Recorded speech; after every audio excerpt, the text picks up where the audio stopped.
بسم اللہ الرحمن الرحیم۔ ناظرین، 1932 میں تبلیغی جماعت کے دو جماعتیں قائم ہوئی، ایک مولانا حافظ مقبول کی جماعت اور دوسرا مولانا داود میواتی کی جماعت۔ اب ہم آتے ہیں تبلیغی جماعت کے چند نکات پر۔ اگست 1934 میں ایک مشورہ کیا گیا کہ یہ کوشش کیسے کی جائے۔ مولانا الیاس رحمۃ اللہ علیہ اور مولانا زکریا رحمۃ اللہ علیہ نے مشورہ کروایا۔ یہ وہ مشورہ ہے جس میں تبلیغ کے 6 نکات پر اتفاق کیا گیا تھا۔ واضح رہے کہ اصل میں مولانا الیاس کے 6 نکات تھے۔ واضح رہے کہ اصل میں مولانا الیاس رحمۃ اللہ علیہ کے 60 نکات تھے۔ آج تک تبلیغ کے 6 نکات یہ ہے: کلمہ، نماز، علم و ذکر، اکرام مسلم، تصحیح نیت، دعوت و تبلیغ۔ نومبر 1939 میں مولانا ہارون کاندہلوی بن مولانا یوسف بن مولانا الیاس، مولانا سعد کے والد پیدا ہوئے۔ مئی 1941 میں مولانا زکریا رحمۃ اللہ علیہ کے بیٹے مولانا طلحہ کی پیدائش ہوئی۔ 28 نومبر میں میوات میں پہلا اجتماع منعقد ہوا جہاں 25,000 شرکاء آئے۔ مولانا احمد مدنی اور مفتی کفایت اللہ سمیت بہت سے علماء کرام تشریف لائے۔ مستورات کی جماعت۔ پہلی مستورات خواتین جماعت قائم کی گئی جہاں مولانا داود میواتی امیر تھے۔ 1942 میں جماعت قائم کی گئی۔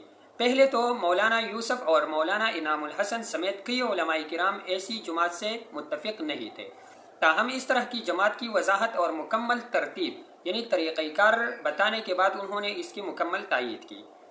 حاجی عبدالوہاب رحمۃ اللہ علیہ کی بستی نظام الدین اولیاء آمد۔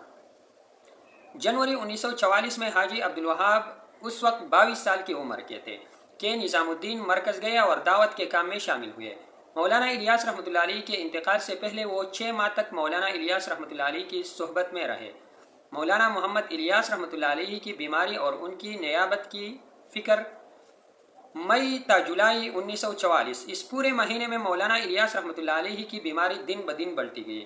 اس وقت کے بزرگوں اور ممتاز علماء کے درمیان ایک مشترکہ فکر تھی، یعنی مولانا الیاس کا انتقال اگر ہو گیا تو ان کی وفات کے بعد دعوت و تبلیغ جماعت کی قیادت کون سنبھالے گا۔ ان راتوں میں تقریباً تمام نامور علماء جیسے حضرت شیخ الحدیث مولانا محمد زکریا، شیخ ابو الحسن علی ندوی، مولانا شاہ عبد القادر رائے پوری، مولانا ظفر احمد تانوی، حافظ فخر الدین صوفی، مقبول احمد گنگوہی اور ان سے محبت کرنے والے دوسرے علماء جو مولانا الیاس سے تبلیغی یا ذاتی طور پر رابطے میں تھے، مسجد نظام الدین مرکز میں جمع ہوئے اور رات بسر کی۔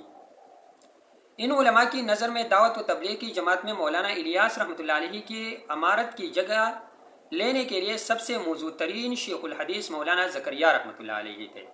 مولانا محمد زکریا رحمۃ اللہ علیہ واحد شخص تھے جو علم، روحانیت، عمل اعلیٰ درجے اور حکمت دونوں لحاظ سے مولانا الیاس رحمۃ اللہ علیہ کی جگہ جماعت، دعوت اور تبلیغ کا امیر بنانے کے اہل تھے۔ اس کے بعد معزز علماء کرام شیخ الحدیث مولانا زکریا رحمۃ اللہ علیہ جب وہ اس وقت 46 سال کے تھے کے پاس آئے اور ان سے اپنے خیالات کا اظہار کیا۔ مولانا زکریا نے نرمی سے انکار کیا اور جواب دیا کہ آپ کو اس کے بارے میں فکر کرنے کی ضرورت نہیں کیونکہ اللہ تعالیٰ اس کا انتظام کر دے گا۔ مولانا یوسف کاندہلوی رحمۃ اللہ علیہ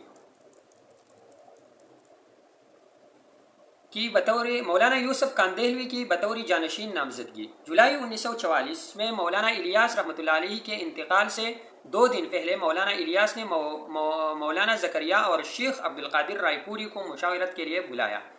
جمع ہونے کے بعد مشورے میں انہوں نے علماء کرام اور مذہبی شخصیات کے سامنے کہا کہ فوراً ایسے لوگوں کا انتخاب کریں جو میری موت کے بعد میری جگہ لے لیں گے۔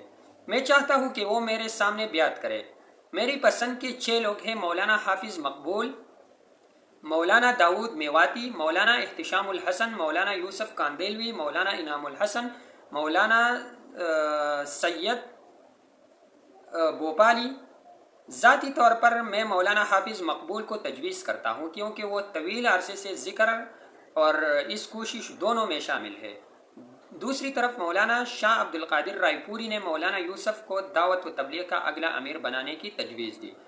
جب یہ دونوں آپشن سامنے آئے تو مولانا الیاس رحمۃ اللہ علیہ نے کہا، میواتیوں کے ساتھ یوسف سے بہتر کون سلوک کر سکتا ہے؟